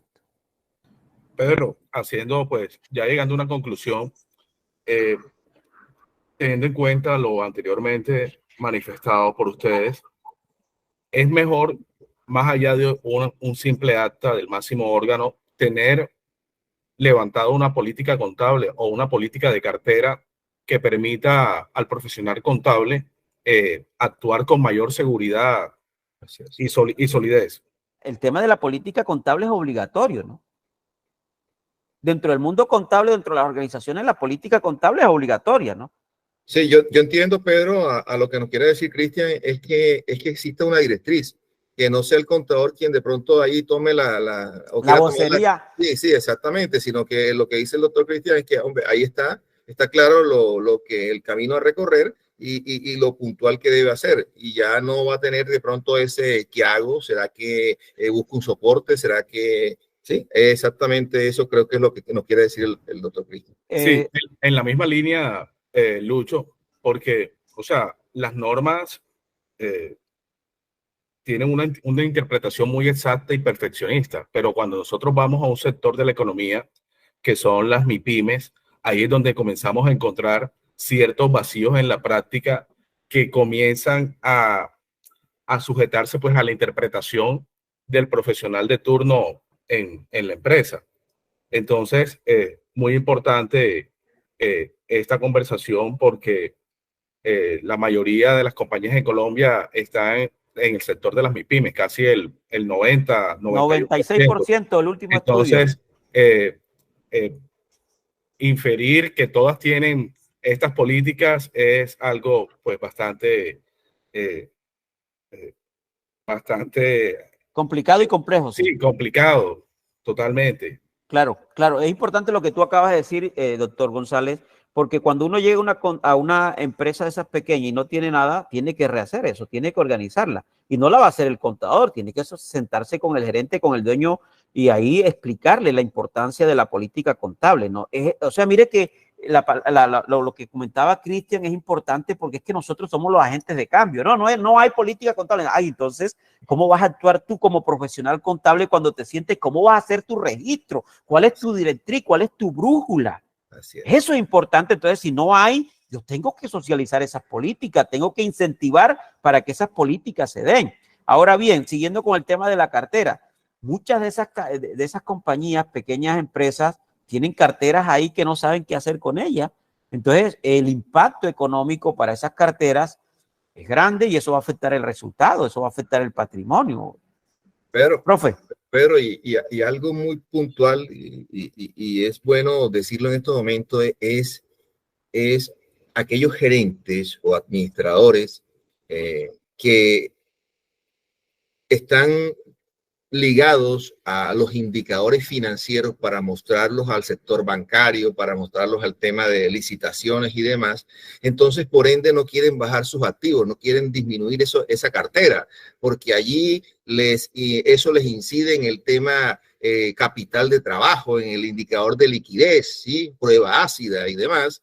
Entonces, esos son ciertos indicadores que tienen que tener un tipo de respuesta o de estándar para poder participar o mantenerse en algo. Entonces, he allí el tema del cumplimiento normativo a nivel contable y financiero. ¿Es verdaderamente un activo? Caramba, no, porque si no se va a cobrar, no se va a recuperar, eso no es activo, castíguese, váyase para allá para el resultado, ¿sí? Por ende, muestre su verdadero indicador financiero respecto a la empresa. Entonces, eso también es importante decirlo, doctor Cristian y Pedro, y para todos los asistentes acá. Sabes, Pedro, Lucho, que es importante también que expliquen el escenario que se materializa cuando una vez realizas ese aprovechamiento de esa cartera castigada o irrecuperable, lo llevas como gasto deducible, pero con el transcurrir del tiempo, ese deudor le paga a la compañía. sería importante Sí. que expliquen Sí. qué sucede tributariamente con ese ingreso nuevamente. Claro que sí, claro que sí. Bueno, yo si quieres, Pedro, te muestro la pista y tú conduces el avión, ¿vale? Listo, De ready. una, de Listo. una. Miren, a ver, para todos. Por eso es importante el tema de lo que vengo diciendo desde el principio, o venimos diciendo Pedro y yo, el tema de la taxonomía NIS, la organización, el conocimiento de todo lo que está ahí enmarcado en tus balances o estados como tal, o cifras financieras. A ver, ¿por qué? Porque si tú tienes claro el efecto de que deterioraste una cartera, ¿sí? Y lo tienes plenamente identificado, así como haces con la depreciación en los activos fijos. ¿Qué haces? Tienes un rubro positivo, que es el costo, y tienes un rubro negativo, que es la depreciación, ¿verdad? Y están neteándose en la misma cuenta, digámoslo así, para no decir 15 ni nada, ¿verdad? Ok, así igual se debe tener una auxiliar contable, una cuenta contable auxiliar diferente para ese deterioro de cartera que se hizo. Porque si más adelante, año siguiente, 2 años posteriores, 3 años posteriores, se recupera porque apareció el señor Pedro Arrieta y vino a pagar, se pueda cruzar la cuenta por cobrar inicial que se generó con el reconocimiento inicial, valga decirlo nuevamente, se pueda cruzar porque esta se cruza ¿con qué? Se cruza con la caja general o con el banco débito porque entró el dinero y se acredita esa cuenta que estaba allí, débito, ¿verdad? Pero el crédito que está allí por efectos del deterioro se reversa debitándolo y allí es donde se impacta en el resultado de la empresa como una recuperación contable y financiera de ese efecto que se hizo hace unos años atrás. Ya le mostré el camino a Pedro, ahora sí creo que viene lo tributario. No, ya prácticamente me lo dijo todo, doctor. Así es, así es. Claro, pero yo voy a ser un poco más drástico, ¿no? Voy a ser más drástico y voy a decir que por decisión de la gerencia había una cuenta por cobrar que traía 3 años y por decisión de la gerencia dijo, hey, este man definitivamente no va a pagar, vamos a darle de baja. O sea, desaparéceme eso para limpiar esos estados financieros. Y se le da de baja. O sea que se descarga y se lleva el resultado, ¿no? Como, hey, allá fue ingreso, si le doy de baja ahora se convierte en un gasto y lo tomamos como deducible y demás. Resulta y pasa que al año siguiente el man le llegó una platica, vino y pagó. Ya no estaba. Entonces se convierte precisamente en una recuperación de una cartera que yo había dicho que estaba perdida. Entonces, si miramos los 3 escenarios, cuando se facturó, cuando esa compañía facturó, se convirtió en un ingreso y una cuenta por cobrar, ¿cierto? Pagó impuestos sobre ese ingreso. Cuando yo le doy de baja, estoy prácticamente efecto neto, estoy neteando, digamos, allá fue ingreso, ahora fue un gasto. Entonces, que el efecto en los 2 periodos, allá pagó ingreso, allá pagó impuesto cuando lo reconoció como ingreso, ahora disminuye el impuesto a pagar cuando le da de baja en ese gasto. O sea que en la línea del tiempo, el efecto fue 0. En los 2 años, el efecto, si sumamos los 2 años, fue 0. Cuando llega el cliente y paga, en ese momento tengo que reconocerlo como un ingreso, pero como un ingreso por una recuperación de algo que él me debía y que nunca me pagó. Entonces, ahora tiene que pagar impuestos. ¿Por qué? Había pagado en primero, sí, pero en el segundo lo recuperó y en el tercero vuelve y debe pagar impuestos. Y entonces, si se dan cuenta, en la línea del tiempo, ahora mezclando los 3 años o los 3 periodos diferentes, pagó una sola vez. ¿Vale? Entonces, ese sería, digamos, el escenario con lo que estaba comentando el doctor González y el profe Lucho al respecto. José Charri levantó la mano. Buenas tardes, profesor Pedro, profesor Lucho. Una preguntita con relación al tema de el registro de eventos de las facturas electrónicas como con proveedores en operaciones a crédito. Si en la empresa quedaron muchas de estas sin hacer ese registro de envíos para el tema fiscal de cierre, ¿en qué repercute o cómo se puede subsanar eso si ya estamos en el 2024? Por eso sí, pero ¿reconociste el hecho económico en diciembre?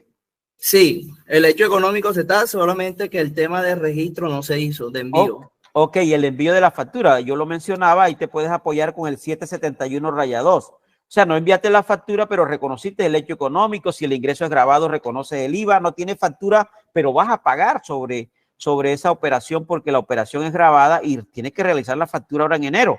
Entonces tu operación allá, es más, si vendiste y el proveedor recibió la información, la mercancía y demás, él debió reconocer su costo y generar una cuenta por pagar. Por eso es importante tu pregunta, José, ¿por qué? Porque muchas veces, si yo vendí y reconocí el hecho económico, a veces recibimos la mercancía, profe Lucho, se da la operación comercial y no reconocemos. Yo pregunto, ajá, si yo te voy a hacer un inventario, voy a encontrar mercancía que no tienes contabilizada, ¿cómo así? Jóvenes, a veces estamos amarrados siempre a la factura. La factura es un requisito estrictamente por solicitud de la administración tributaria, ¿ya? Es requisito indispensable. Siempre tiene que haber factura, sí, siempre. Pero muchas veces la factura no se da en el mismo instante en que se da la operación o el hecho económico. Y eso es importante que lo separemos y que también lo difundamos. Y que el mismo estatuto tributario en el 771, raya 2, parágrafo segundo, parágrafo primero, ahí nos da precisamente esa luz y claridad que dice, tú puedes reconocer el hecho económico cuando surge, aunque la factura tenga fecha posterior. ¿Vale? Listo, compañeros, de verdad que agradecidos por haber acudido a este evento. Profe Lucho, vamos a sacar el espacio para compartir con todos ustedes y llevar conocimiento y ojalá podamos también reunirnos de manera presencial para armar grupos de estudio porque esto es de estudio continuo. Les mando un abrazo en nombre del profesor Pedro Arrieta, en nombre del profe Lucho y esperamos que nos sigan en nuestras redes sociales que este año vamos con todo a compartir buen conocimiento, recordándole que juntos somos más y mejores. Esta información fue trabajada estrictamente para todos ustedes, así que se la vamos a compartir. El profe Lucho y yo tenemos un reto en este 2024 que vamos a hacer muchas cosas, grandes cosas en beneficio de la comunidad contable y tributaria. Les mandamos un abrazo enorme. Sí. Muchísimas gracias, Pedro, por la invitación. Gracias a todos los asistentes por participar.